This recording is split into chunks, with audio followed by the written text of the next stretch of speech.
Welcome back. Thank you for staying with us. It's Motivation Monday. We have Oladipupo Clement, a global investor and trusted wealth creation and retention coach with a career spanning over 2 decades. Now, he has co-founded several companies with the construction, software development, executive education, and agricultural space. Of course, he champions the crusade for economic emancipation of the average African through platforms such as the Wealth Creation Summit and the Mega Housing Summit. Now, today we're talking about how to develop a wealth mindset. It's great to have you, Mr. Clement. Welcome to the show. Thank you for having me. Why should we have a wealth mindset? Well, the difference between the poor and the rich is in their thinking.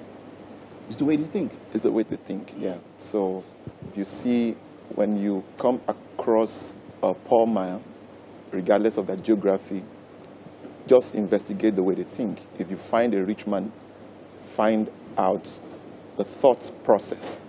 There's a framework around how we generate our results. Does this matter if the wealth is ill-gotten or not? Well, I think that's a very crucial, that borders more on value systems. Yes, exactly. So some people will get money at all costs. Whoever dies in the process doesn't really matter.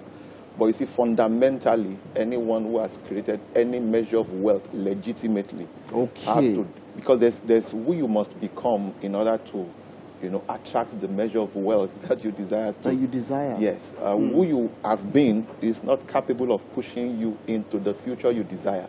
So you need an upgrade constantly. And that's why you never outgrow the need for learning and upgrading your thought process, because we're going to touch on that if time permits. Yeah, all right, because there's a lot I want to ask on that one when it relates to our immediate environment. Fantastic. But let's get straight into it first of all. Okay.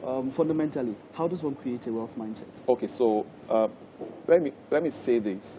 Just like I said during our Global Wealth Creation Summit that 2 Saturdays ago, and shout out to all our participants. It was a very huge one. Okay. Like I said there, wealth is created inside out and not outside in. A lot of times people struggle to achieve this because they are trying to do without first becoming. And it is who you become that impacts on what you do. What you do is what defines what you achieve. So people are not achieving essentially because they are not doing, and they are finding it difficult. I mean, I was just speaking with someone a while ago, and he was saying that a lot of people are reading all sorts of books, and they know so much, but they do so little. The reality is they have not yet become. There's a newer version of you must become in order for you to attract that particular kind of wealth. How about when you inherit? Well, you see, the interesting thing about life is that there are different ways by which you can acquire wealth. Inheritance is one of those things. Yeah, exactly. But you see, the greatest inheritance is not what is handed over to you. The greatest inheritance and the greatest legacy is what is put inside of you. And so smart people who are conscious of legacy, who are conscious of transgenerational wealth, do not hand over things to their children. Yeah, they don't hand over I've things to their successors. Times, yes. They put things in them. And that's critical. That's critical. There's a law called the law of attraction. And that law states that everything around you is directly proportional to your dominant thoughts. In other words, if what is handed over to you does not align with what is inside you, it will reduce to your level. And this is very important. So I've seen people who have earned stupendous amount of cash, but because the size of their mind can't contain what has come, it came back to their level. And that's why the foundation for wealth creation is developing that kind of mindset. That kind of mindset. So how do we develop it practically? Very important one. So John Marston said this several years ago. He said, you are the same person 5 years from now, except for 2 things. The books you read, the company you keep. The books you read talks about your information.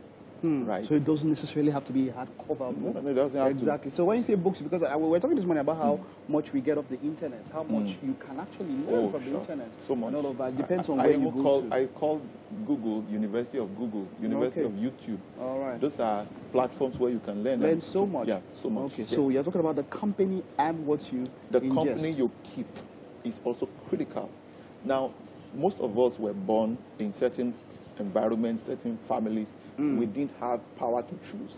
Okay. I mean, if you and I had the opportunity to choose who your father should be, probably would have chosen Aliko Dangote.